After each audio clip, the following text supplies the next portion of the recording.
Hello everyone. Today we're creating a sports club poster to ask more students to join our clubs.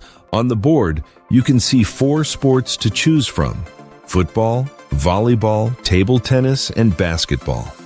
First, work with your group and choose one sport. Then, each person will take a special role. The artist draws pictures of the ball, the players, and the net. The writers must write 3 sentences, like "Join our club." It will be fun, or "Come play basketball with us." The helper checks that the spelling and writing are good.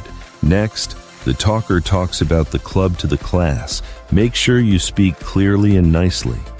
Next, the pointer must point at the poster to help the speaker. The rest of the group are the fans and show fun sports actions like jumping, kicking, or kicking a ball.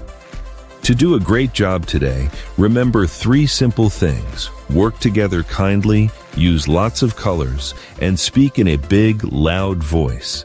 Make your poster neat and easy to read, and listen to each other's ideas so everyone helps create something strong, colorful, and fun for all.